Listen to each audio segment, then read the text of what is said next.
destroy this body, yet in my flesh shall I see Eloah. So this really brings us into this focus of what does it look like in the eschatology of the believer through Scripture, not through dogma, not through doctrine, but literally let's go by verse and see what we have. So Jeremy's going to take us through and lead us into the resurrection and the millennium. Well, I think this verse is pretty interesting because I think we often hear people talk about well, flesh and blood doesn't inherit the kingdom of God and things like that, and to say that that's why we're an ethereal spirit body that can walk through walls like Yeshua did. And I think this verse helps to maybe clarify a little bit that, Yeshua ate, and his disciples touched him, and he was very much a physical being. And though he wasn't flesh and blood, meaning of this earth, of this world, olam hazeh, that he was of that next type of body, that one that's spiritual versus the natural. So we don't really know what that is yet because we're not in the new earth. We haven't experienced that yet. But here he says, "In my flesh, I shall see Eloah." Though this flesh will be destroyed, in my flesh I see Eloah. Speaking of that, we're going to have a resurrected body. It's going to be a physical body, but it's going to be a different kind of flesh. And it's not that, as we've discussed last week, that we go to heaven, and that's not the end game. That's not the goal. The goal is actually the new heaven, new earth scenario, where we're basically, if you want to say, heaven and earth collide, and we exist with Yahweh and in a bodily form on a planet, on an earth like this.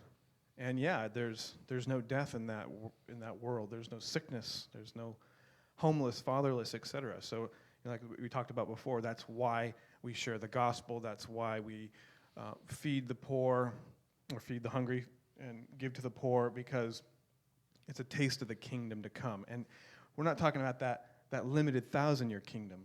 That's not the end game either. We're talking about the eighth day, the eternal kingdom that lasts forever. So we want to keep our focus there and not limited, as we tend to do in these Messianic and Hebrew roots groups, to focus on the land of Israel and the millennium or the millennial kingdom. But to go past that, what is this life really about? It's not about now, it's not about the millennial kingdom, but it is about time after time after time, because that will be forever. Isaiah 26, verse 19, "Your dead shall live, their bodies shall rise. You who dwell in the dust, awake and sing for joy. For your dew is a dew of light, and the earth will give birth to the dead."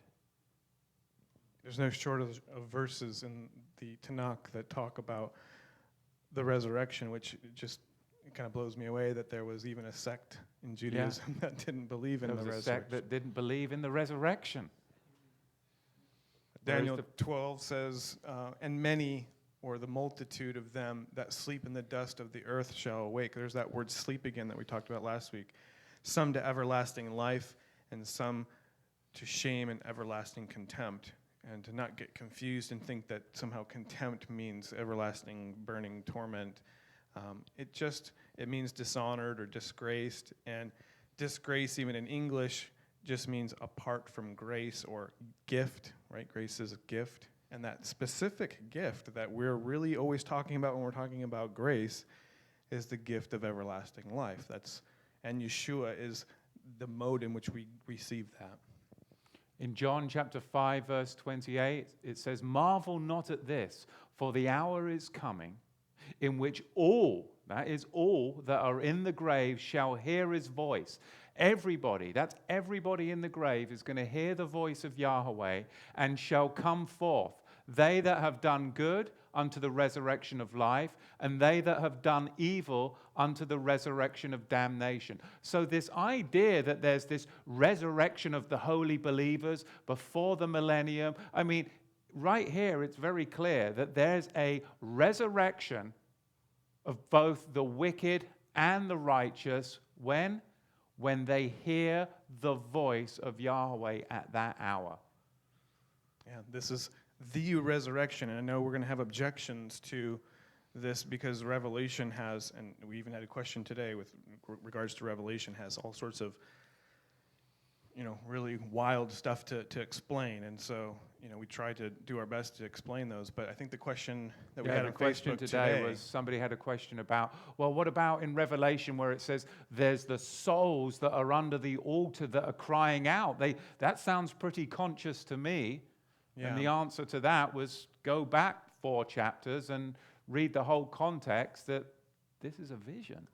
Yeah, I mean, if you go back all the way to, if I can get my computer to work here, I think it's Revelation, Revelation 4:2 is where he begins this journey of seeing all this stuff and witnessing all this stuff in the heavenlies. And he says, and immediately I was in the Spirit. That's kind of a metaphor for I'm having a vision. It's not to say that he was, like he was, what do they call that when they're astral projection? It wasn't like he was astral projecting into the heavenlies. And Paul had that same kind of experience where he says, I don't know whether I was in the Spirit or whatever, but Peter had a vision. It was the same type of thing. He fell into a trance, and then he saw a sheet come down, and it wasn't supposed to be taken literally, right? There was a message there. Right. And he wasn't even supposed to actually kill and eat what was on the sheet. So anyway, to get that was into a revelation, wasn't it? Yeah.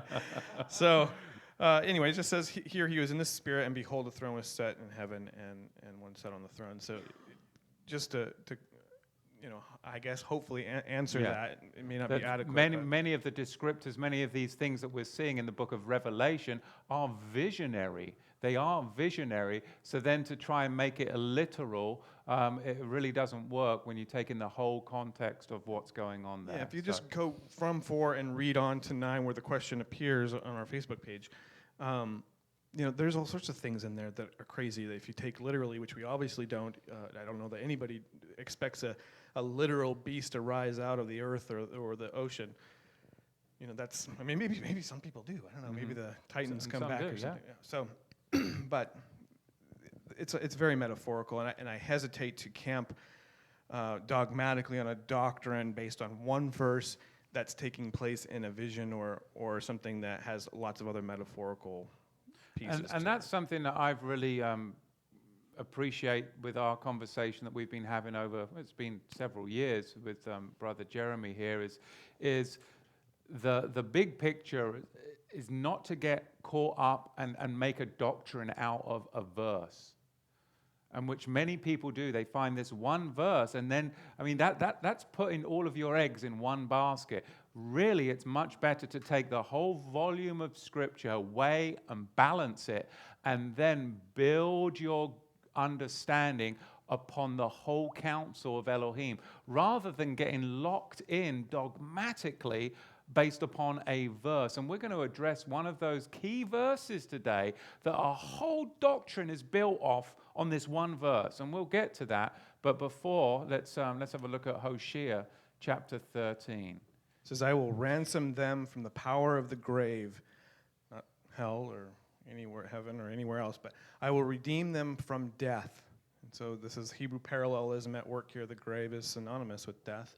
O death, not speaking to a person, but O death, I will be your plagues. O grave, again, not literal, I will be thy destruction. Repentance shall be hid from mine eyes. Notice this is similar to Revelation 20 when we get into death and hell or the grave get thrown into the lake of fire. And this is back in Hosea. So I think we have a slide that kind of helps illustrate a little bit about where we resurrected from. And we did talk about this when we talked about life and death. And I think also in heaven and hell, so last week. So, but Zechariah, the name is Zechariah, means Yahweh remembers you, or remembers, Yahweh remembers specifically. And so he knows your character. He knows the treasures you laid up in heaven, the things that you've changed about who you are to write the law of Yahweh on your heart. and he remembers that.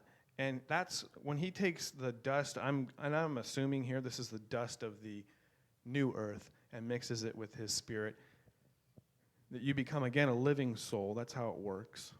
But your flesh that's the key difference there. You have flesh, but it's a different kind of flesh. It's not from the dust of this corrupted earth.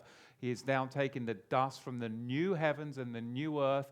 Therefore, you're going to have a new flesh. Just as Yeshua, he did come in the flesh, but his flesh wasn't from the corrupted earth. My belief is that his flesh was from the heavens, the bread from heaven. Again, it says anyone who denies that Yeshua came in the flesh is the spirit of anti-Mashiach. Yes, he came in the flesh, but what was the origin of his flesh? You see, we have the hope that our flesh isn't going to be of the origin that it is now. It's going to be transformed, powerful, because it's coming from the new heaven and the new earth. And we don't want to get into Gnosticism, where they believe that everything of this earth is wicked, and that the spirit realm, and everything spirit is good.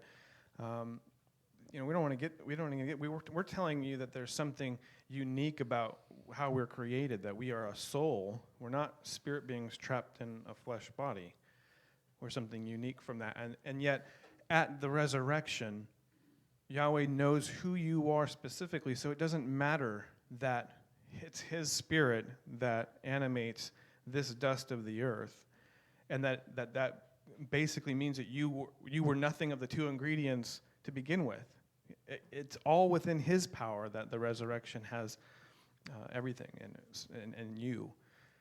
So this next slide, I think, helps kind of illustrate the way that I think that this works for the righteous and the wicked.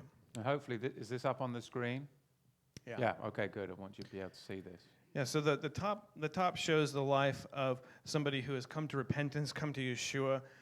They die like everyone else, and they are resurrected in the new flesh. You see, he has a new clean garment versus the one that he is born with and then stains up, right? Like, so you go through life and you sin and you do things that affect you and mar your name, your character. And without the blood of Yeshua to wash that clean, or the fuller's soap or the refiner's fire, you don't get that new garment. So I think that... So the key is at the resurrection, you got to look and go, what garment are you wearing? Right. Because if you're wearing your own garments, then there's going to be one outcome. Yet if we've exchanged garments in this life for His garment, then that gives us another outcome. And that's the whole key, and that's the whole Brit Milah Halev, circumcision of the heart, or what we call today born-again experience, is exchanging garments and then living a life fitting for wearing those royal kingly garments. What are you doing because you're wearing His garments? What are you doing with that body? What are you doing with that life? And this is a picture of His righteousness covering us versus your own self-righteousness covering you. Because if you show up because you didn't have the covering that Yeshua gives with His blood, that you actually decide, well, I don't need that. I think I'm a pretty good person, and I'm going to show up in hey, I helped Grandma across the street once in a while, right, and so on and so forth. That you're gonna show up in your resurrected body, just as this is now. Yeah. You don't want that. You don't want to be standing before the King who's perfect and be stained. And if anyone believes that, then I think we just refer them to Ray Comfort at that point, wouldn't we? Yeah. Because he does a great job going out on the streets and talking to people about the commandments. And have you lied? Have you ever cheated? Have you ever... Well, so basically you're a lying, cheating adulterer then, And he just breaks it down simply, and people are like, oh, yeah, okay. Because it really brings clarity that we're all in this fallen state and that we need to exchange garments. And I love the simplicity of that. So the last piece of this picture is that Yahweh is this refining fire. And I might be going out on a limb here, but I kind of think that maybe this all happens in an instant, that the resurrection, the judgment, and the second death, or the lake of fire, is all happening at one time. And maybe even it is Yahweh. Like maybe His perfection, his perfect righteous nature is the fire that extinguishes Hasatan and his minions and the wicked, as well as the same fire and the same light that actually purifies us. The minions. So I'll just throw out a little quote here from Enoch 61:2. It says, "The Lord of spirits, that's Yahweh, sat upon the throne of his glory, and the spirit of righteousness was poured out over them. The word of his mouth shall destroy all the sinners and all the ungodly who shall perish at his presence." So that paints a picture, and there's other scriptures in our Bible that actually talk about it the same way, that his presence is what really destroys the wicked. So there's this resurrection then, the resurrection of the righteous, the resurrection of the unrighteous at the same time. Right before Yahweh at that point, looking, what are you clothed in? Are you clothed in his garments or are you clothed in your garments? Then there's the presence of Yahweh, his Shekinah, his glory, which is fire. Then you're going to go through the fire. If you're clothed in Yeshua's garments, then that is going to be a refining process, and you end up with the treasures that your life you have done in works. But the works aren't what save you. It's firstly and foremost because what garment you're standing in.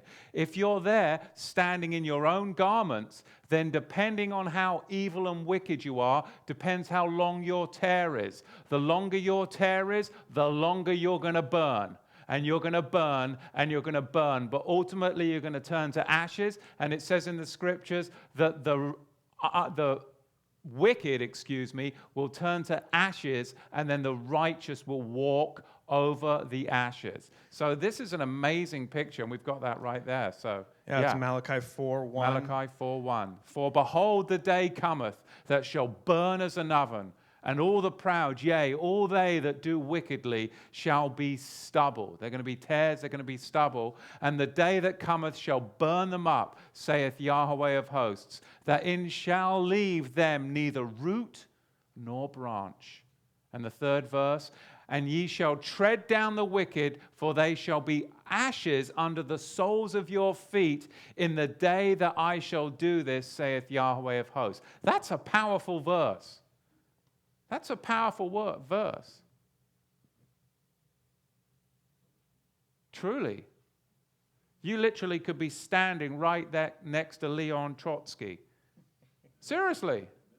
That bloke is going to burn for a long time. And then you get to walk over his ashes. Amazing. There's going to be a whole line of Bolsheviks to your right. There's going to be my goodness. So now it comes down to the famous verse in Revelation 20, verse 5, where it says, wait a minute. Oh, this is the verse. Yes. This is the verse that we can make a whole doctrine over. Right. Yes. So it says, but the rest of the dead live not again until the 1,000 years were finished. This is the first resurrection. And then goes on to talk about there being 1,000 years. They rule and reign with him 1,000 years, and then... So explain to them the whole doctrine. I mean, I'm sure people are familiar, but there may be some that aren't familiar with the doctrine that's built upon that verse. Well, yeah. So basically with this verse, people believe that there's a resurrection of the righteous at the beginning of the millennium. So a lot of people are thinking right around the corner, either Yeshua is going to return and we're going to be changed, or the dead that are righteous are going to be resurrected. I think that's pretty common in Christian circles. Oh, yeah. And that whether it's a rapture or whatever, we all disagree on different views. That was definitely a Calvary Chapel doctrine for sure. And then there's this 1,000-year reign where Yeshua is here on earth, or some people believe that we're all whisked away to heaven and he's up there, and people have a whole different existence down here. And then there's basically, if you subscribe to that latter view, then Yeshua actually comes a third time to the earth. There's actually a third coming. But then there's actually the other view, which just says, he's here on earth. There's people that are in their resurrected bodies, their glorified bodies. Then there are those that are survivors of the Great Tribulation. So we're talking billions of people die, and there's only a handful left, and those people are making it into the Millennium. And then, I don't know who's going to believe, or not believe, I should say, with Yeshua sitting on a throne, with people that have glorified bodies that can pop in and out of rooms and do all sorts of healing and wild, crazy stuff. Who's not going to believe in that kind of a millennial kingdom? I mean, you have everything you need right in front of you. It's almost like totally unfair because we have to believe just with faith and no eyes, right? Like we can't see these things happening. But these people, these wicked people that make it into the millennium somehow because they went and hid in a cave or whatever, they end up getting to see Yeshua and make a choice at that point. Yeah. I mean, it just doesn't make sense to me, but there's more to the story, as there always is. Revelation chapter 20, verse 5, is missing in the Aramaic version. It doesn't actually say the clause, the whole verse isn't missing, but the clause that says, "But the rest of the dead live not again until the 1,000 years were finished." It doesn't say that. So that's important. Being monked with. It's been monked with. It's been monkeyed with. And funky monks are at it again. Somebody may have just added this doctrinal position for clarity. They may have added it. They may have removed it from the Aramaic. So maybe it's supposed to be in there, but it's one way or another. This is like the one verse, the one Either area. it was in there and it was removed, or they added it later, but one way or another, it's very suspicious.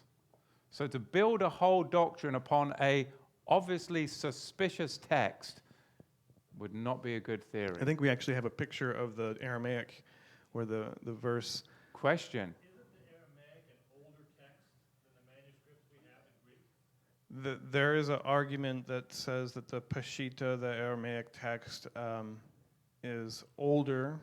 That's an argument, and that that there's a Aramaic primacy versus Greek primacy. And I've read the arguments on both sides. That's a whole subject in itself, isn't it? It could go either way. There's, Greek things in the Aramaic and Aramaic type Hebrew idioms in the Greek. So who knows? But the picture of the Aramaic text here shows us that that actually verse 4 is found in verse 3. It's joined with verse 3 in the Aramaic, and that verse 5 is shortened to just this is the first resurrection. And if we go into the Greek version of this text, it's the word protos. Yes. Protos. Protos, yes. Protos. Sorry. And it actually means foremost, order of importance, beginning, best, chiefest, first of all, foremost. So it has all these different meanings. And in Greek, it doesn't necessarily mean the first, as in there's another one coming second, third, and fourth. Right. And really, this actually speaks to the position that we're holding here. And I think we find this Greek word when we're talking about the resurrection of Yeshua on the first day of the week, one of the days, that type of thing. So again, got to look at this Greek word protos. So there's been plenty of resurrections before this time, but this is the chiefest. This is the best resurrection. We know this from Hebrews, like the best. How does it put it in Hebrews with regard to the priesthood? It's the chiefest, the best, the better covenant. So this is the same type of thing. This is the best, the chiefest resurrection. So the minor resurrections that we saw in Scripture were Elijah, he resurrects the son of Zaphareth, the Zaphareth's widow in 1 Kings, Elisha, the Shunammite woman, the son of the Shunammite woman, he resurrects Elisha's bones, resurrected dead man, Yeshua.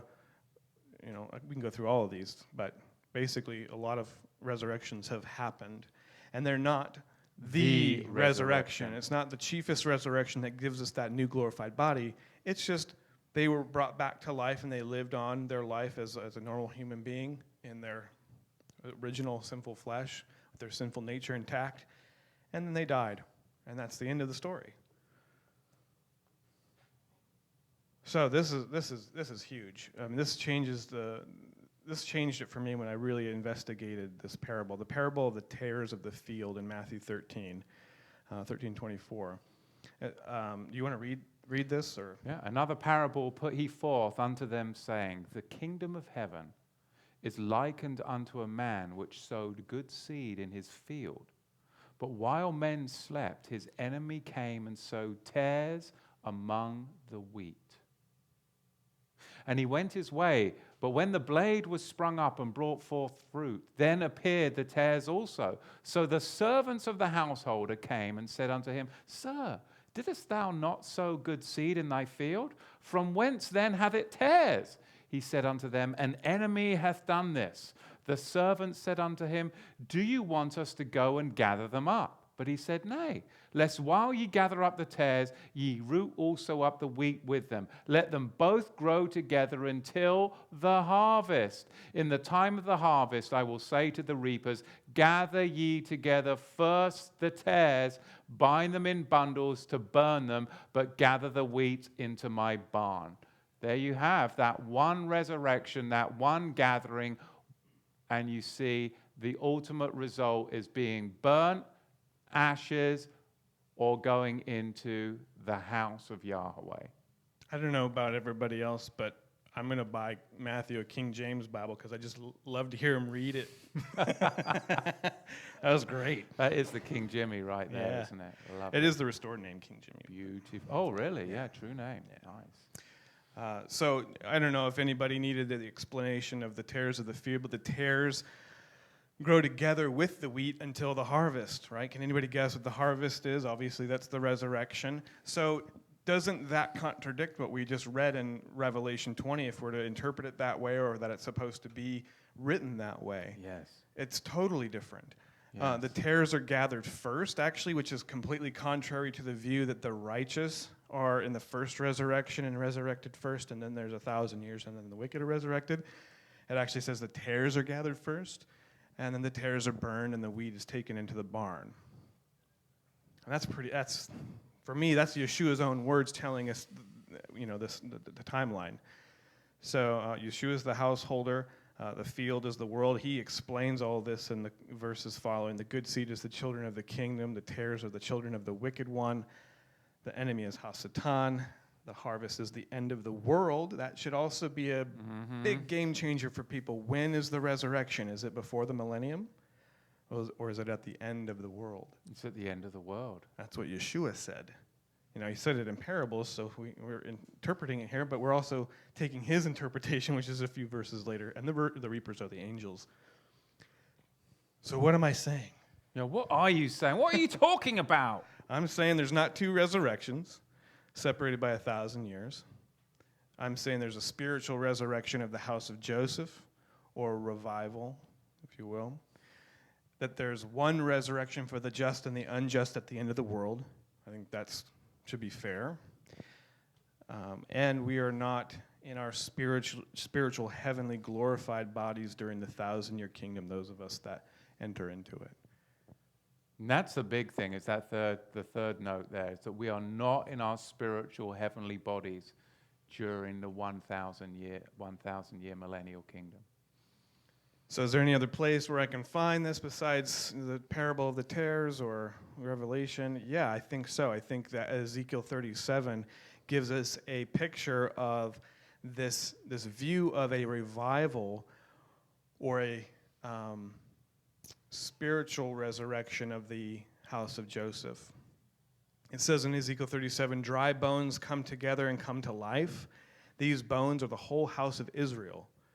His spirit is in them. They're brought into the land of Israel. The two sticks, the two houses become one. David, quote unquote, will be their king. He's prince over them. The tabernacle is also with them. So we read this, and it's kind of a story of a resurrection, but it's a very metaphorical one. And it tells us that these bones actually represent the whole house of Israel. So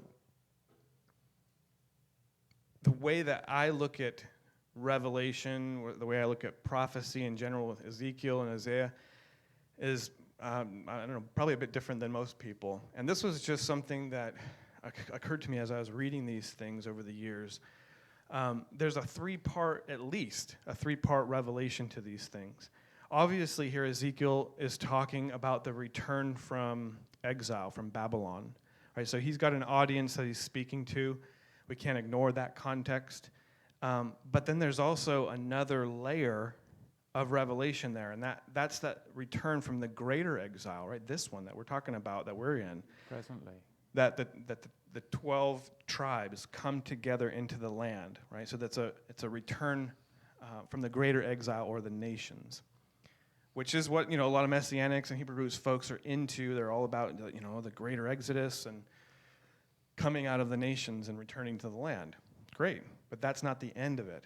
There's another layer. There's a bigger picture, and that is the return from the most great exile, and that's death. That's getting into the new heaven, new earth realm, right? So it's really the end game is not the greater exodus. So we don't want to be limited in our vision, and I think that's the thing is coming out of that mainstream Christian dogma. You get so much revelation, realizing you've got the Shabbat, the feast of the Lord, and so much more to it. But then the predominant theme is this coming into the millennial, going over to the land of Israel. And then people can get really wrapped up into that, into Christian Zionism on steroids, which is like Messianic Zionism, and really get sidetracked from the greatest of them all, is that ultimately we are looking at defeating death and going into the time after time after time.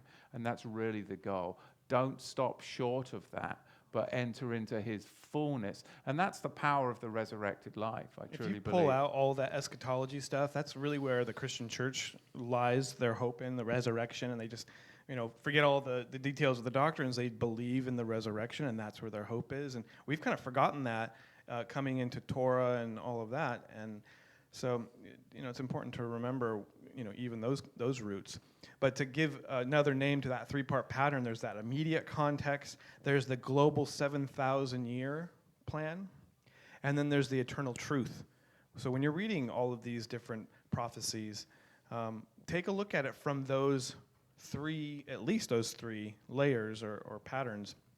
You can see this in the fact that there's David on the throne, right? And then there's sons of David on the throne, like his descendants. And then there's the son of David on the throne, right? The Messiah. We see this in the Exodus from Egypt, the greater Exodus from the nations, and the greatest Exodus is from this world into the world to come.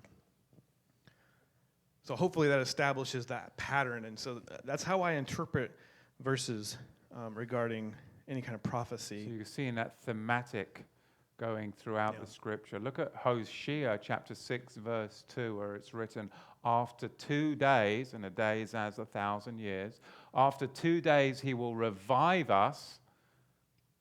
In the third day he will raise us up, and then we shall live in his sight.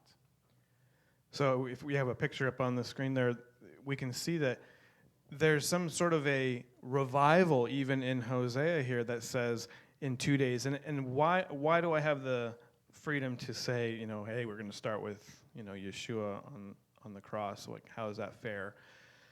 Especially when Hosea probably didn't have a clue about that. It's called it's called an epoch. It's an instant in time that's chosen as the origin of a particular era. So from BCE to CE, we've done that.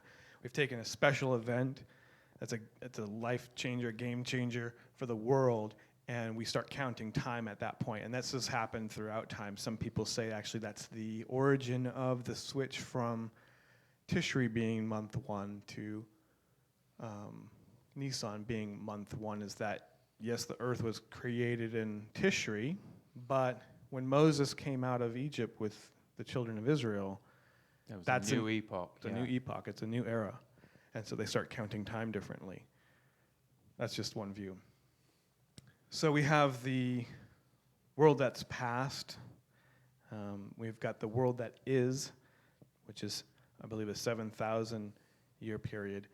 And after that, we have the resurrection, the day of Yahweh, judgment, new heaven, new earth comes right after that, the world to come, Olam Haba. And we're at the beginning, we're on the cusp of entering into the Millennium period.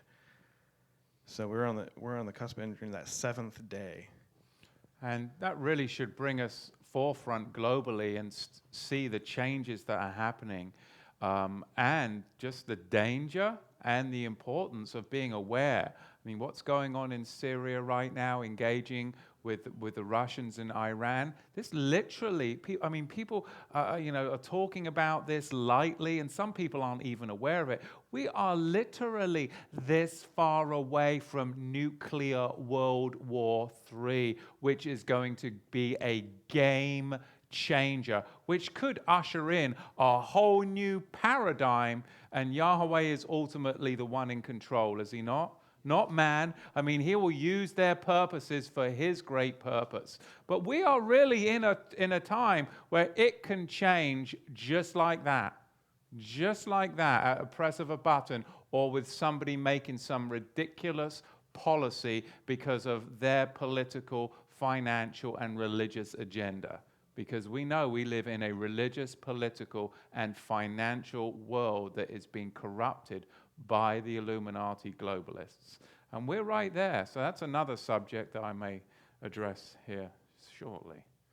So getting into how we got to where we are today, we started with this this global, if you will, world order that was Egypt, and then it went to Babylon when we get to Nebuchadnezzar, and he gets this vision. And we see there's the gold head of the statue is Babylon, and then the silver arms are Medo-Persia, and the bronze waist is Greece, and the iron legs are Rome. And in my opinion, the iron and clay feet is Rome and Islam. I think the Roman Catholic Church invented Islam, but that's a whole other topic. Ooh. And then we get into the kingdom that is not made by hands. It's not hewn by men's hands. It's actually of Yahweh. And so it's the stone that comes from heaven. It's the kingdom of heaven here, coming down to earth, no mind you, but it also destroys the kingdom of men that they have built up. And that brings us right in to the millennial kingdom, which is all over the place. And this view it's a view of a new world order, believe it or not. It's a new world order. We're talking about a big difference in how things are from today. We don't know if there's a nuclear warfare and that maybe 90% of the people are killed off and there's just a handful that go in. I don't know the details of that. I don't know if there's a shadow picture tribulation before entering into that and then a real tribulation at the end. That's interesting, because when we look at, when we see in Scripture Yaakov's trouble, Jacob's trouble, when you go back and look at Jacob's life, how many troubles did he have? He had 2 troubles. He had the trouble when he was with, when he went down into his son Joseph went down into Mitzrayim, Egypt, but he also had the trouble when he was with Laban.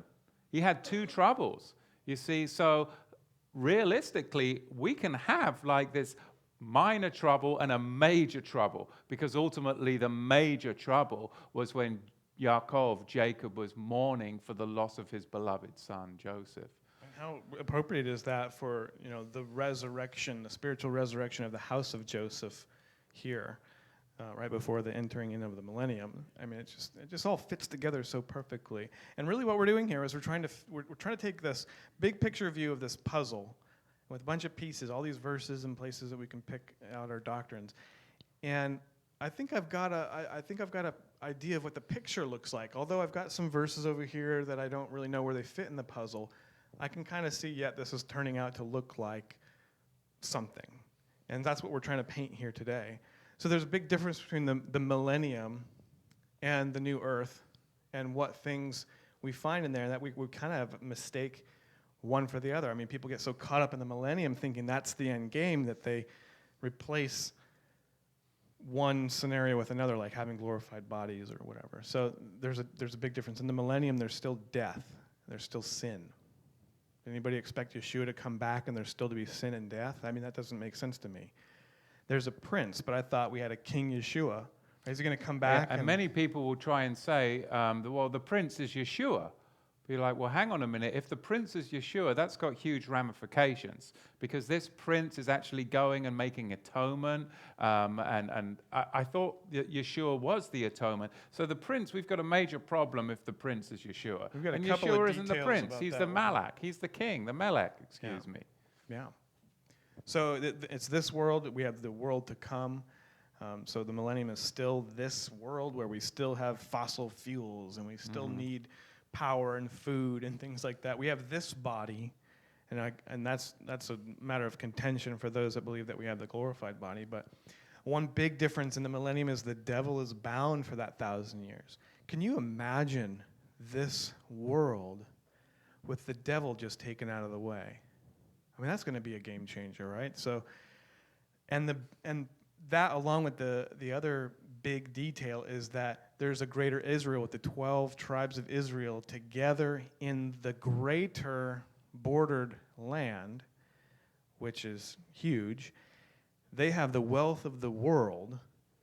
That's the new world order right there. This is actually where some on the other side are saying, oh, that's why we're anti-Israel or whatever. And I'm not a fan of Zionist Israel, but this is different than that. Yeah, there's biblical Zion, and then there's, Yeah. Theodore Herzl's perversion. Yeah, so this is different. We're going to have all of the tribes together, right? They're all going to be believers in Yeshua. They're going to be, as Ezekiel 7 says, filled with the Spirit. I don't know about you, but I'm not regularly filled with the Spirit where I'm overflowing and I can go and I can heal the sick and raise the dead and I can, make mountains move. I'm not there yet, but we're going to be there where we're not in glorified, resurrected bodies, but things are different. We live longer because we've got miracles that we can actually achieve because we're filled with that Spirit and so on. So, big difference. So the devil is bound for that 1,000 years, and it says that in Revelation 20, verse 2. And he laid hold on the dragon, that old serpent, which is the devil, and Satan, and bound him 1,000 years. So he's gone for that millennium. So I have a picture of greater Israel from my perspective. I know there's other drawings out there. I believe it goes all the way down to Ethiopia from the Nile, going all the way down the Nile, all the way over through Saudi Arabia. So all that oil is going to be ours.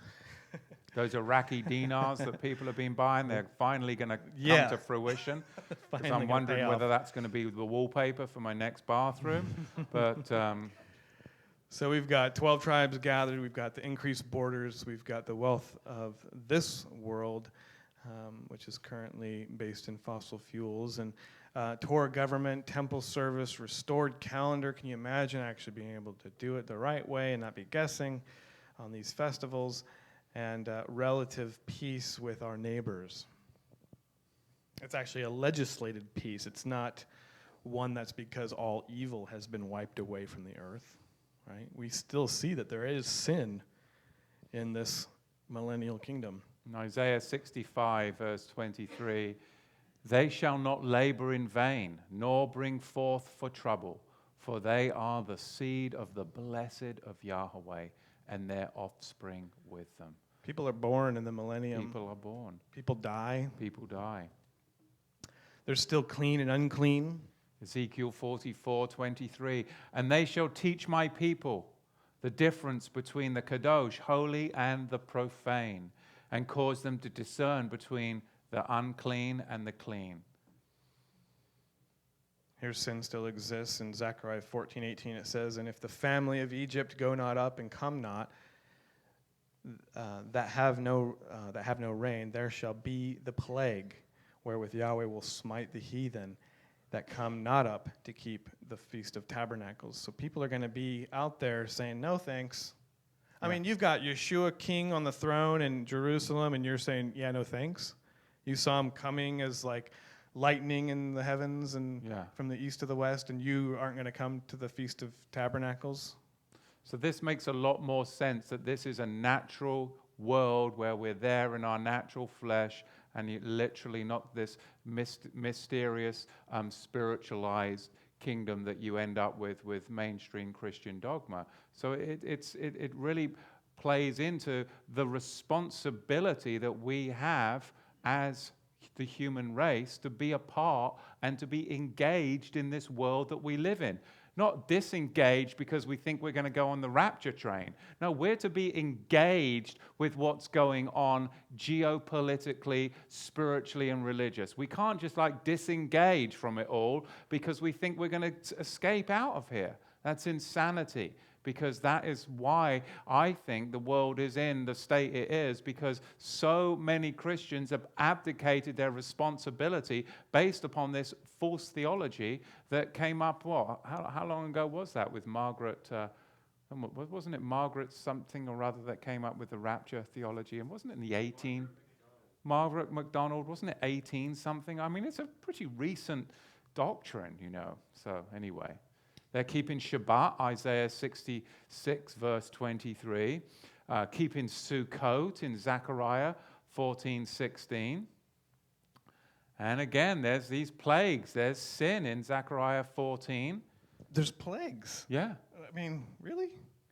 What about no more tears and no more sorrows? And, we know that obviously that comes with Yeshua, and that comes at the end of this world when death is thrown into the lake of fire. And this world, it says when Yeshua comes, this world will be rolled up and be destroyed. This earth will be. There's going to be long life in Isaiah 65, verse 20. For the youth shall be as 100 years old. So yes, there's going to be some dynamic changes because we'll be living in a more efficient, effective, and shalom, harmonious life. But it's still not living to the days like they were back in the days of Noah, because we're not going to have this renewed canopy. But it will be a fulfillment of Deuteronomy 4:40, where it says, "They'll prolong your days in the earth." So they will be living longer and not be maybe getting sick. I mean, even just thinking about it from a practical standpoint, we're on the cusp of big technological changes. Big, just huge.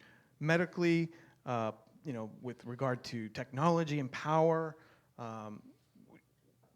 We have the human genome mapped now. I mean, we just need a couple more things to happen before we can have computers figuring out what's the cause of cancer. Yeah. And solving it and saying, okay, all you need is this little formula and boom, here you go. I mean, I really believe if people wake up to the evils of the Illuminati and the conspiracy reality of those that are in charge of this world and wake up to their evil plan and get rid of them, and then we actually use the technology, we use everything that we have for righteousness and for good and for the benefit of humanity, I believe that we'll cross that threshold into a whole new realm of this millennium realm if we take responsibility and we string the culprits up by the lamppost that they should be strung up by. Because the world wakes up and says, hang on a minute, these politicians, these kings of the earth, they are looking to run into bunkers so that they can destroy the whole of mankind, and then they can come out afterwards, after the layman, the average person, has been destroyed. The Georgia Guidestones case in point. But no, when we awake to this fact and remove these people that are in power and say, no, we're not going to go into more wars. We're not going to allow them to manipulate this fiat currency. We're actually going to get into a world where you and I can be a part of it, not just the slaves in this pyramidal system. I mean, I believe that we truly are on the cusp of an awakening if people would fight for righteousness against the wickedness. So there. Amen. So I thought I should address a little bit more the objection to Yeshua being here for the millennium. And we'll probably get more questions because I'm not going to get into all the details of this, but we just don't have time. But one of the verses they use is Ezekiel 37:25, where it says, "And my servant David shall be their prince forever." And I wanted to remind people that remember, he's our king. He's already our king. He's not going to just take a demotion here. And in Revelation 17:14 is where we see he's already our King of Kings, Master of Masters, Lord of Lords. And then here in Isaiah 9:6, this is kind of I think the place where we get, oh yes, he is our prince. He's the Prince of Peace, right? In Isaiah 9:6, it says he's a Prince of Peace. He's the mighty El, the everlasting Father, the Prince of Peace.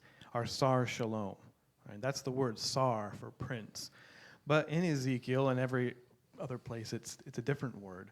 So we see Sar means a head person, a governor, lord, master, prince, ruler, steward. But we see the word that's in Ezekiel is nasi, and it comes from nasa, actually like NASA, to lift up, and that's where they probably borrowed it from. And it also means captain, chief, cloud, governor, prince, ruler, etc. But there's a difference there. I think that with regard to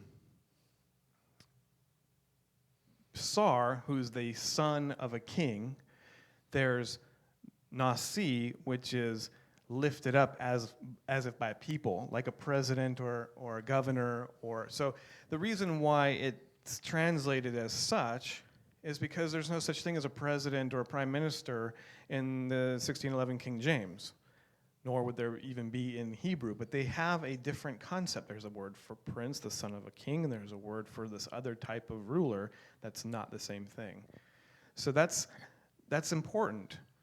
And in fact, I think I had a little bit more about, we get into that later, but Yeshua ends up having sons if we translate it the other way, or if we assume the other reality. In Ezekiel 46, it says he has sons. If the prince give a gift unto any of his sons, the inheritance thereof shall be his sons, it shall be their possession by inheritance. Did you think that Yeshua was going to be having a wife and kids in the millennium? I mean, I certainly didn't think that, but if we carry this through, and that's, we're not going to be camping on one verse. We need to look at the big picture. What is the big picture painted of the millennium, at least from Ezekiel's standpoint? Yeah. It's a big difference. And then on Ezekiel 46, and if Yeshua was that prince, which he's not, but again, the mainstream Christian dogma would say that he was, then again, he's having sons, he's offering burnt offerings, and he's preparing these voluntary burnt offerings in Ezekiel 46:12 and Ezekiel 46:4. We've got a major discrepancy with the writer of the book of Hebrews and the majority of the New Testament text. It just simply doesn't work.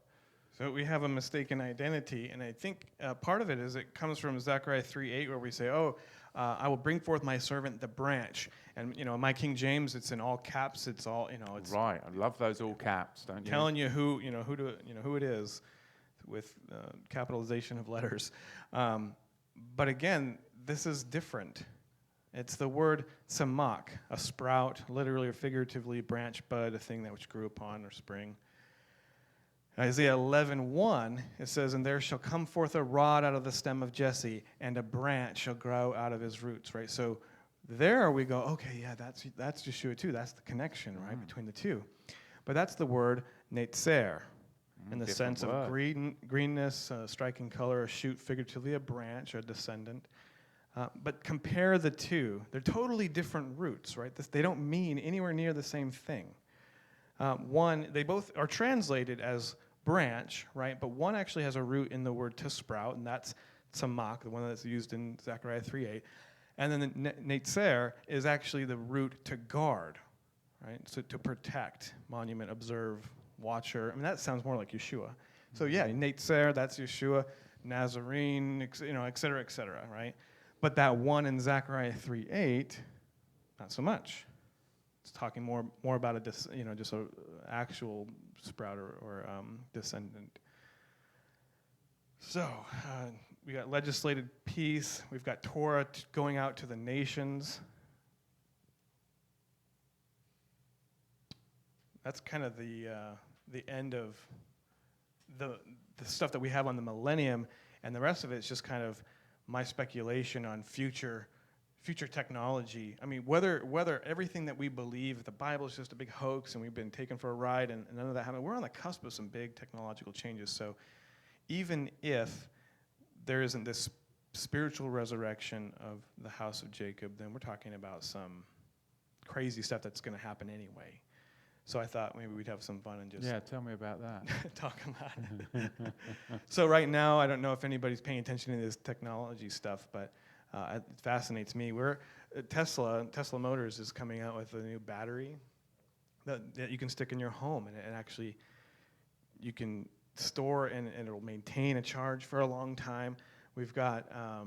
But again, we have got to get past the political leaders and the financial pundits that will try and crush this kind of technology into coming into the house, because they want to rape you with your electricity bills every month.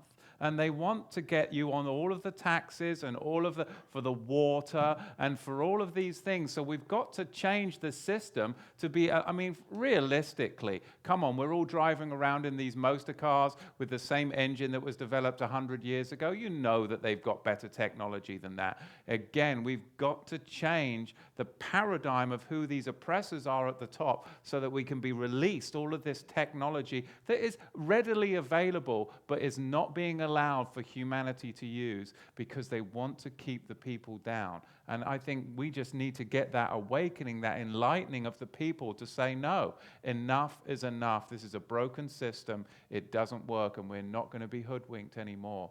And again, keep on going. We've got the nuclear cold fusion. That's, we've got a guy doing this in his garage, nuclear cold fusion. Of course, it's not verified. They are going to SWAT team him. You know it, right? Aren't they? They're gonna give him what are you doing on the weekend? Oh, I'm messing around with my nuclear cold fusion. Yeah, he bought some spare parts from some military places, extra stuff, and he started putting together this whole... Anyway, he's on YouTube if you want to check him out. But he's not going to be on YouTube for much longer. They're going to pull that right down. That's the problem. But so what we're getting into, and the reason why I even bring up kind of this crazy stuff is because... I don't mind. Well, good. Because basically, if the Spirit is poured out on the house of Jacob, and there is a new world order, right? Let's say we're getting past... Let's just say there is one. Let's just say, with the new world order being this greater Israel, this restored kingdom... If that's the case, with a prince, with a Yeshua-type, messianic-type, shadow picture-type person on the throne, I think of the lineage of David. I think that's who he is. I think he's of the line. We figure all that out. He's on the throne. He is humbled as a believer in Yeshua under Torah that says, I'm the prince. I'm not going to be the king. He's the king. And that this world, this 1,000-year flesh and blood kingdom on this planet, real world. This real world scenario, has to have some big changes, one way or another. Yes. And I think if you have the devil taken out of the way for 1,000 years, and all of the people he's influencing, some of this stuff that we're seeing that is suppressed will be made available. Forth. And then you'll see all those things that seem like a little bit out there as far as. Living for a long time, 100 years plus, not so difficult to imagine. And I'm trying to say that without Ezekiel 37 spiritual resurrection, that we're actually on the cusp of that anyway. So we're on the cusp of going into the millennium, but we're also on the cusp of all this huge technology changes that are huge. And I mean on many, many levels. And so I was just going to try to cover that. We're talking getting off the pharmakeia, diet, health. Once they see the fallacy of this Obamacare and that collapses, and then it's like, well, now what do we have to do? When people are going to start to look at the full body temple system, and the herbs and tinctures and cleansing and physical longevity can easily be extended, then you marry that with trauma care, that if somebody literally gets their arm cut off in a buzzsaw, then, well, yes, we can fix that through technology, but technology is for trauma, yet body temple cleansing and system is for overall health and longevity. But again, it's that paradigm system and having to get off what we're presently now under this corruptible system. I believe that you could come into all of this. Again, bringing that now back to the Tesla storable energy, batteries, and then the nuclear cold fusion. We've got 0-point energy, free energy. I mean, people have an issue with over-unity energy, where a machine can generate more energy than it consumes. And actually, it's not really that far off. I mean, you would say, oh, it violates Einstein's theory of relativity and all that, but, or it's the other one. That Einstein sold out, though. I mean, he did. Yeah, He did. it's the conservation of energy. And but think of it like Tesla was saying. He was saying something like, and I mean Nikola Tesla, not Tesla Motors, but he was saying something that was kind of more popular in the 1800s about this ether, this inexhaustible source of energy.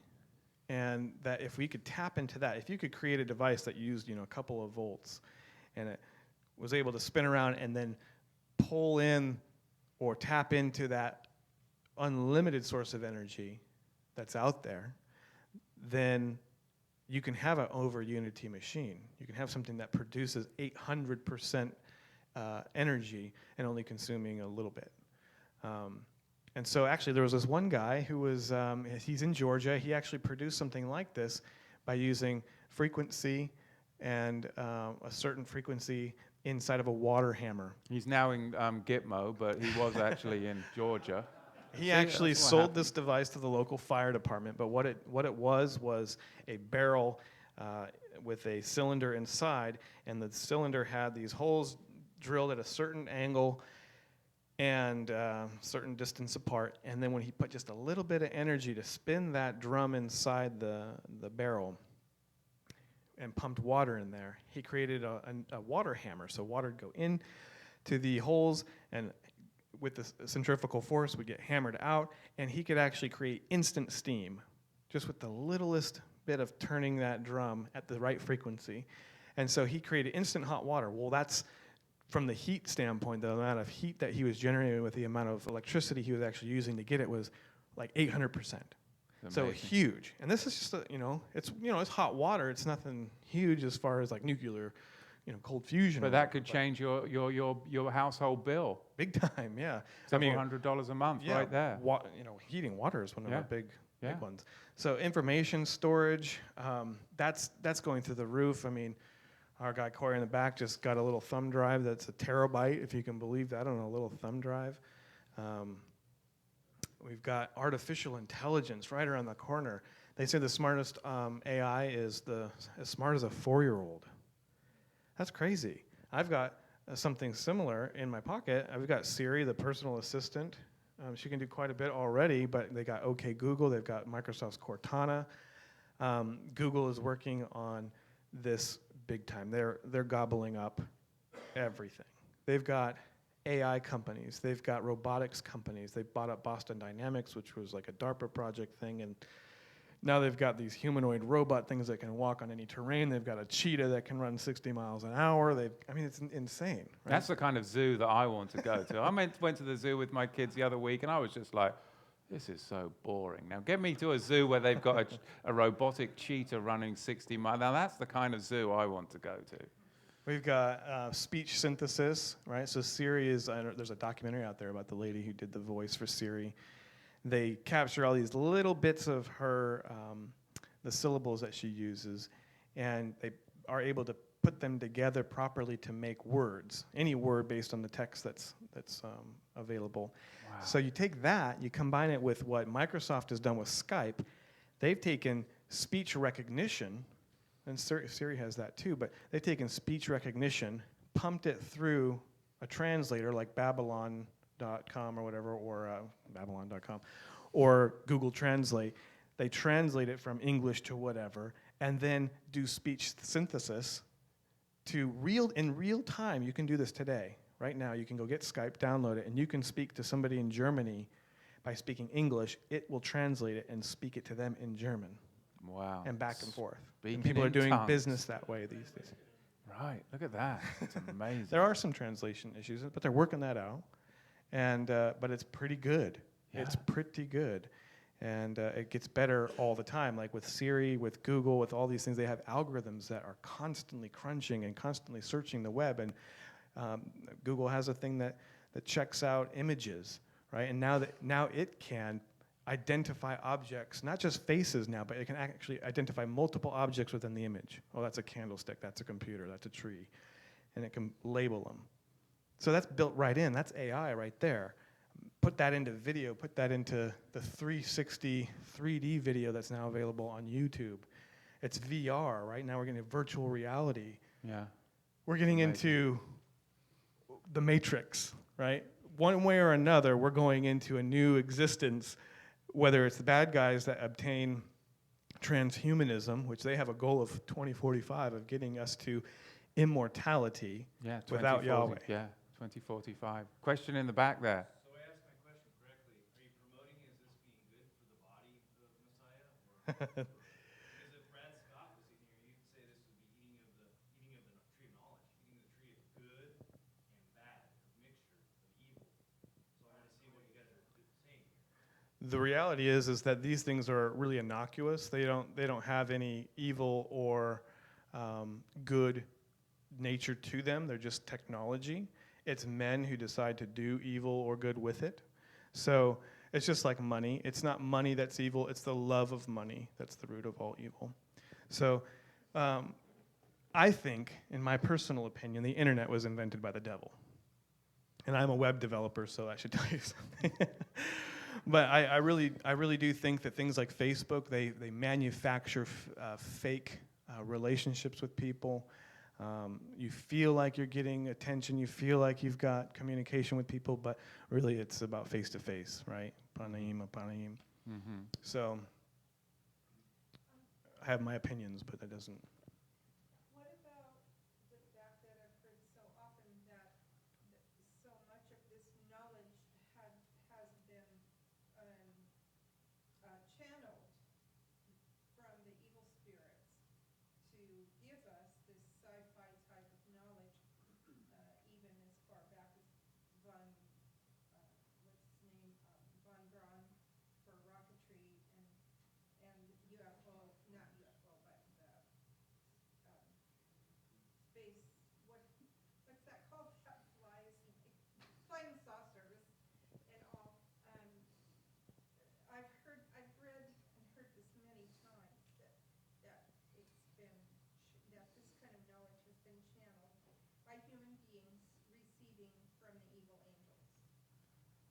Well, I think we certainly know from some extra biblical texts like Enoch that the Watchers trained men in ways of warfare and makeup and all sorts of good stuff. I say that sarcastically, but yeah, they were teaching us things that we weren't supposed to know, and they were punished for it, and they are bound for eternity in Tartarus, as we talked about before. I don't know if these things have been channeled by evil spirits through to humans. I know that we've got all of this technology that is on the cusp of... The technology is going like this. It's parabolic, right? We're increasing in technology in massive ways on all fronts, medical and everything.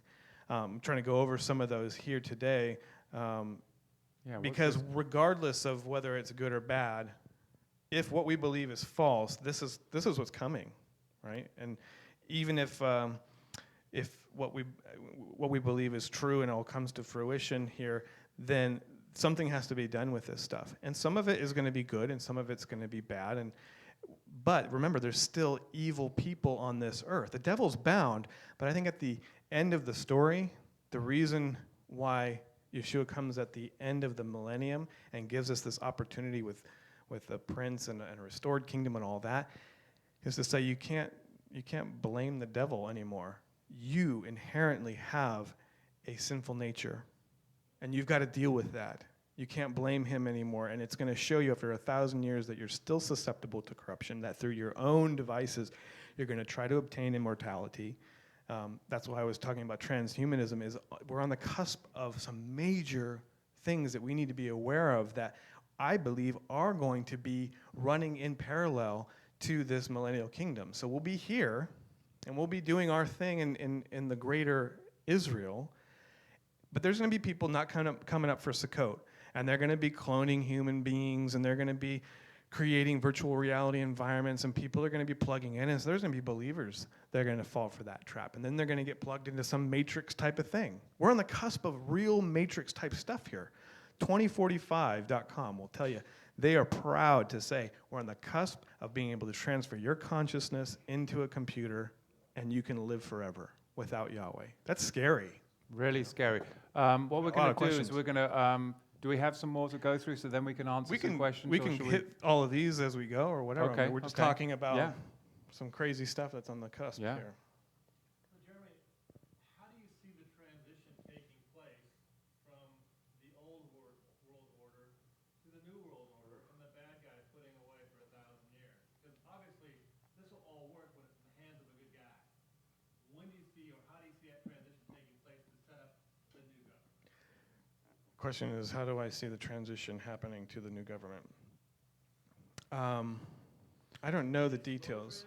Well, there has to be, Yeah. first of all, I believe that what we're seeing right now in Syria and Iran is key to that, because then you trace that back and you look at that as basically, can we sustain as a culture globally, can we sustain the way that we are dealing with each other's nations right now? Is it sustainable? It's not, with the technology and the nuclear technology, and that the other nations that don't want to play ball with the financial global systems, like Gaddafi, like Assad in Syria. The only way that the globalists deal with them is by crushing them. But if they raise up, and it comes to this catastrophic level, which I believe that we're coming into, I think that is what brings us into this area of people awakening and saying, wow, we need to take a look at who's in charge. Question? I know, and I kind of agree with you when you talk about the millennial kingdom being what a lot of people center in on, Mm-hmm. moving forward. My question would be, where do you believe the wedding feast of the Lamb? After or before? The question was, when do you believe that the wedding feast of the Lamb is? After or before? It's a good question. I think it happens after. I think it happens after. I think that the entire concept of Yeshua coming before the millennium and having a real physical relationship where we get to interact with him during the millennium is false. I don't believe that is true. But when it does say that we reign with him for 1,000 years, I believe that is true in that same sense that when 2 or 3 are gathered in his name, he's present, right? But we don't see him physically here, but he's here in spirit. And I think that he is like that we see in Ezekiel 37. His spirit is poured out on us, and we get to actually move and work in that in this kingdom. Let's talk about these avatars and robotics that they're developing right now. So Boston Dynamics has got this humanoid robot, and they've got dogs and cheetahs and stuff. And so with this transhumanist agenda, they are trying to build us physical avatars that you can just literally get into. There's some movies out there that are just showing you their end game. And I think one with Bruce Willis, where they kind of plug into these things, and then they can remote these robots, and the robots go do the work. What about the 3D printing? I mean, we know that there was that was in the news a couple years ago. They're doing it. They're doing all. They're printing food. They have a giant 3D printer that's printing houses. I mean, it's getting crazy. So you're going to be able to print electronics. You're going to be able to. Everybody's going to be able to print anything. That's akin to Star Trek's food processor thing that it gives you food right there. Boom, you're done. Wow. We got a question over here. A few weeks ago, I was posed with this question. I think it can apply to what's going on. Is why do we even need Jesus anymore? Why do we even need Yeshua anymore? With the sense of technology, the way the world's going, I think a lot of people in today's society are losing and becoming desensitized because of technology, because they're learning how to develop these things on their own, and knowledge, kind of like what the gentleman over there was saying, the good and evil knowledge. That knowledge is consistently increasing, and I think there's a lack of wisdom that comes along with that. So we don't know what to do with it, and we're destroying ourselves with that, and we're destroying our relationship with the Father because of it. So what ends up happening is people are going, why do we even need religion? Can you repeat, just surmise that just Why, for the why do we need internet? Yeshua? Why do we need religion with all this technology? And it's a great question because it ties into the transhumanist agenda in which they are trying to achieve immortality without Yahweh through technology. And if you go to 2045.com again, watch their video and see that they are trying to achieve this by 2045, and then they say they'll work on spiritual stuff. Then they'll take care of the spiritual matters. And we know from our scriptures that the end of this world is coming. You're not going to have immortality through transferring your consciousness or a similar thing to, as I don't think you can, but I don't think they can even achieve that kind of thing, because we're talking about the soul, and we know what the soul's made of. So I don't think they're going to achieve those things, but their goal is to obtain immortality one way or another through technology, without Yeshua, without Yahweh. So you cannot disconnect yourself from the life-giving source. But if we're talking about this literal physical millennium where you're in physical bodies, not this spiritual idea that we've heard so oftentimes, it would take a righteous government of believers in Yeshua who know that the ultimate revelation is that you have to exchange garments, because no matter what technology, what diet, no matter how long you can live, if you are corrupted in your heart, corrupted and unregenerate, that it's all for nothing. But if you can have a government that understands that Yeshua is all and all, and that you must be restored from your heart, from the inside out, and then you use this technology, you can see how the millennium could really play out. But it is ultimately about the government of Yahweh upon this earth. And even with that, after 1,000 years, you are praying and begging that Yeshua would come back, because man is corrupt at nature. He's going to, even with a righteous government, without Yeshua there, he's ultimately going to be eating from the tree of knowledge and good and evil with that technology. But it could sustain for 1,000 years, I believe that. I think that, again, these are great conversations to have in the back there.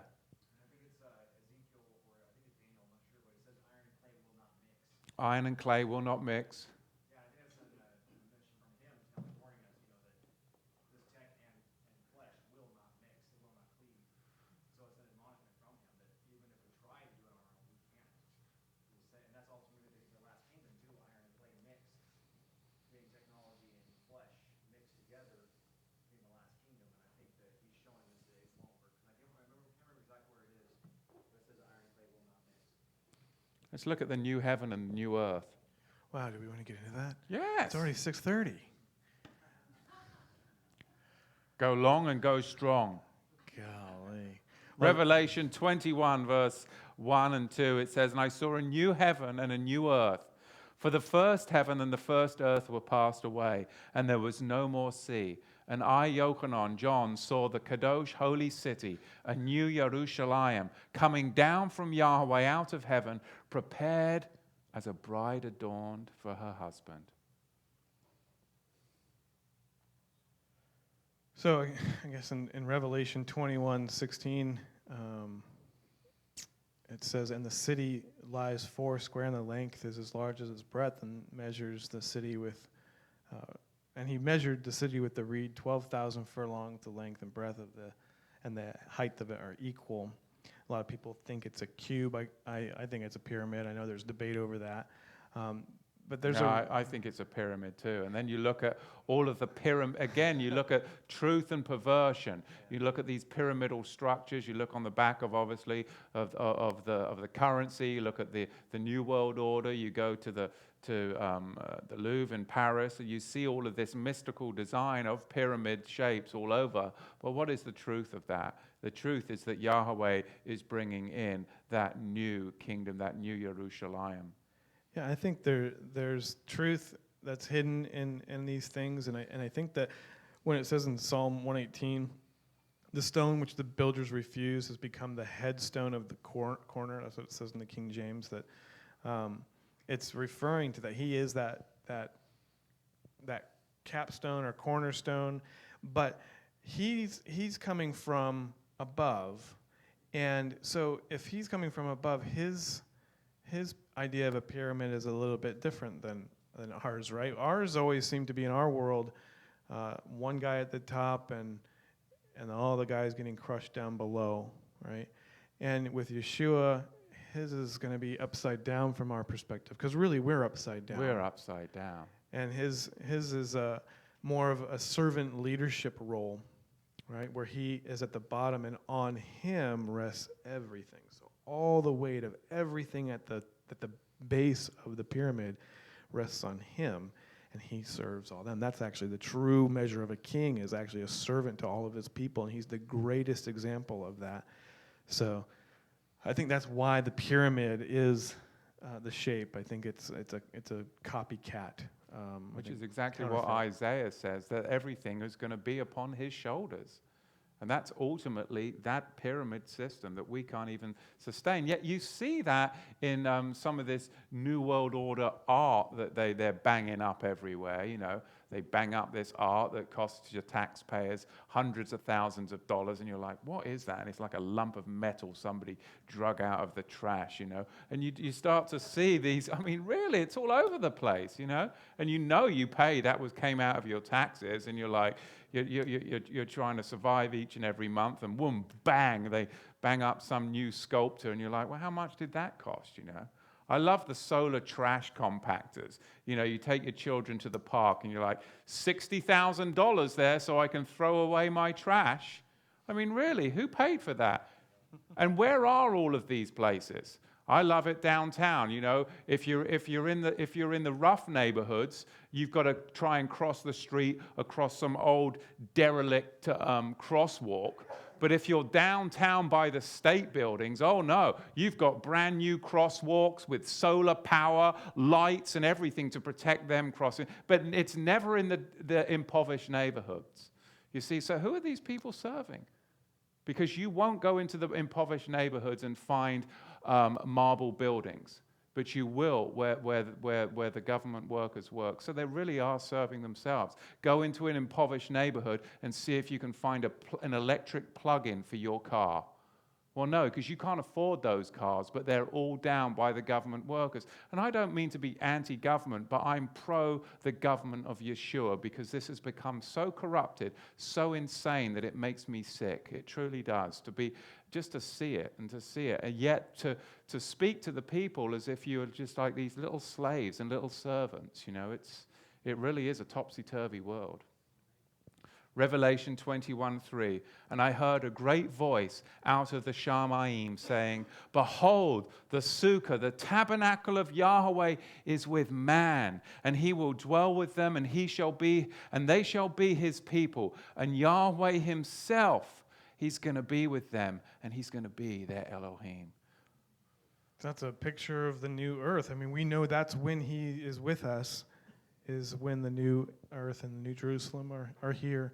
And it says in 21:4, Revelation 21:4, and he shall wipe away all tears from their eyes, and there shall be no more death, neither sorrow, no crying, neither shall there be any more pain, for the former things are passed away.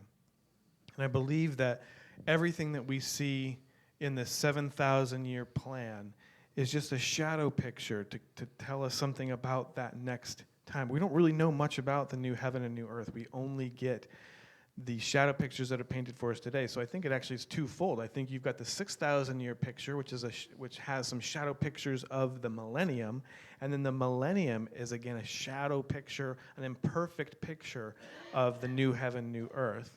So we get to see it again. We get to actually see through the gospel and through the working of our works in Yeshua. We get to see the taste of the kingdom through feeding the hungry and so on. But then in the kingdom, there actually is going to be a kingdom where there's not going to have poverty issues, and well, maybe that's a stretch, but there's not going to be a whole lot of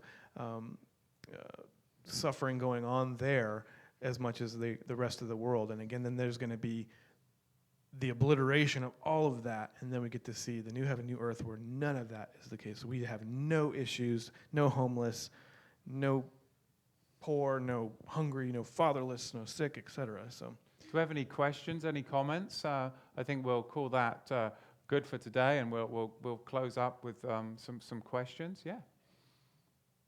My question was for the Millennium time, Millennium Kingdom. The Jews believe there will be offering sacrifices, and they don't even really believe in that time. But you know how Christians believe that during that time, Jews will be going to Jerusalem to offer sacrifices. How do you see that in what you shared with us today? So the question was about the animal sacrifices in the millennial kingdom.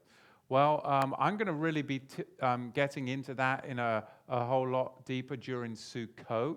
So I think we'll address that in the Sukkot message just for time, because it is a very, very in-depth subject, and there's definitely some different perspectives on that. But I think just for us, for time's sake, I'll address that from my perspective using the scripture in during Sukkot. Any other questions? Yeah. I don't know if it's more of a comment that this is a paradigm shift for all of us, the things that you're bringing up, because here I've been brought into this walk and I thought that, well, we're getting ready for 1,000 years with the king reign on earth, and it's kind of blowing my mind, and it's being willing once again to open-hand it and put it back, to have those things be challenged, and I'm willing to do that. And I love that you're bringing this, but it also sets up an awareness of what you're talking about with the technology, with where evil men are going to take it, and with where the holy, the called out ones are want to take it, sets up a perfect anti-Messiah toward the end as well. So, I mean, you're rocking my world, but I love every minute of it. So, Can you just address that just for the internet audience so they can hear the audio of what that statement was? Yeah, so I think what you're saying is actually the same place that I am. I could be totally wrong about all of this, but the idea here is that we're not getting dogmatic, that we're actually open to looking at it in a different way, looking at all this stuff differently. This is what I'm seeing as the picture painted when I look at all of the scriptures together. And there might be some scriptures that we get hung up on, and I'm okay with that, and I'm okay to re-examine everything that I've shared today and recant it tomorrow if we can have a discussion about it and whatnot.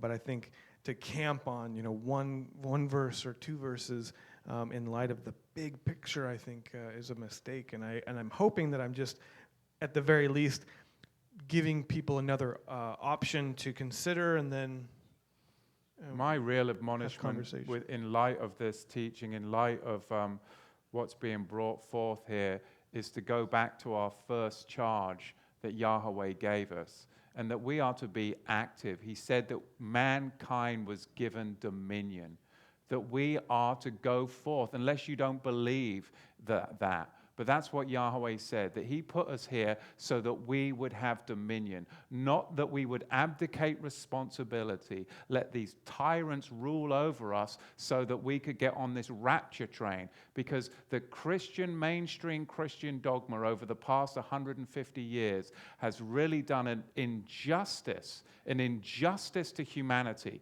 Because those that hate Yahweh, they are working day and night to usher in Satan's kingdom. And if Yahweh's people were doing their due diligence and was doing what Yahweh told humanity, his creatures, his creation, that we would have dominion over this planet, and if we were working towards that in the light and anointing through his Holy Spirit, under the power of the resurrected Yeshua, we would have a different outcome today than what we do. And I hope that people will use this and say, no, we're not escaping into some mystical spiritual world, that this is it.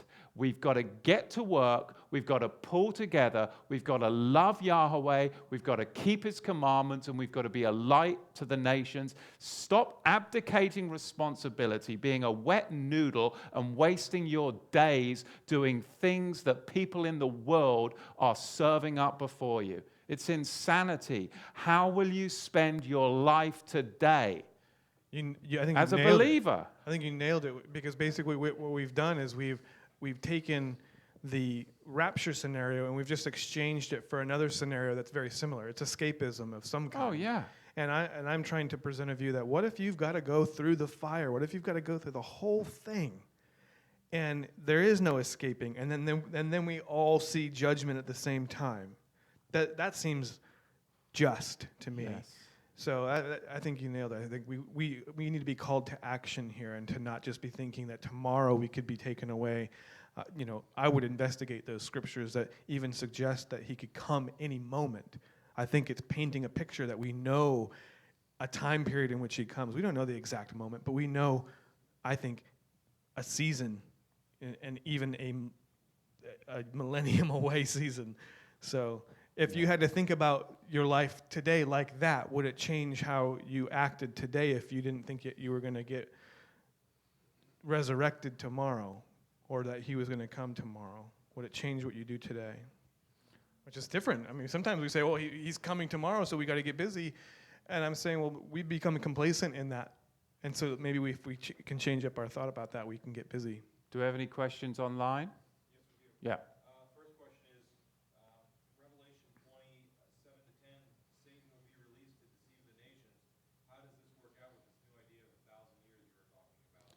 The question is Revelation chapter 20 and Satan being released after the 1,000 years, and how does that work out? Well, that would be, I believe, the tribulation. So therefore you have the great tribulation when Satan is released, which is that paradigm shift again of, and I believe that you have two tribulations, just like Yaakov, two troubles, if you were, a lesser trouble and a greater trouble. And you see that with Jacob's life. You have, I believe there's going to be a trouble, a tribulation, ushering us into this real world phenomenon of the millennium. And then after Satan's released at the end of the 1,000 years, you have the great tribulation. But that's how I read it in Scripture. Thoughts? I would agree with that, and I would say that you're going to see David and his descendants on the throne for 1,000 years, right? Prince after prince or king after king, sitting on the throne, right? Or maybe they're president or prime minister or whatever, but that you're going to have David of the tribe of Judah in this place that's prophesied and all of that, and he's going to be the bad guy. He's going to end up, the last one will be the corrupt one. I think that's what's going to happen. And you're going to see him standing in the place, and it's going to be really difficult to discern what's going on. Yeah. Because the devil's going to come back and he's going to play tricks on those that have always relied basically on their own self-righteousness. So. Another question? Yeah, we had the ones that kind of restating what you're saying. Sorry, but this 1,000 years sounds more like the same with what we have. We're in our physical bodies, and evil people are still among us. That's right, yeah. Evil people are still among us, and we're in these same bodies. It's very similar today, but there's some big game changers, right? There's no more devil, right, to be influencing world powers. He's put away. So that's a big game changer. I don't think people realize how big of a game changer that is, how much effect that has on our cultures today. In Yahweh's theocracy, Yahweh's rulership, Yahweh's fame, his name is renowned amongst the nations, so much so that if you're not celebrating the feast of Yahweh, then they will flip the technological switch with all of that new technology, and there won't be rain in your part of the globe. Yeah. Chemtrails on steroids. Well, I tell you, what a wild world we live in. We thank you, Yahweh, for your word, Abba. And most of all, Abba, Yahweh, we thank you for your Son and the impartation of the Ruach HaKodesh.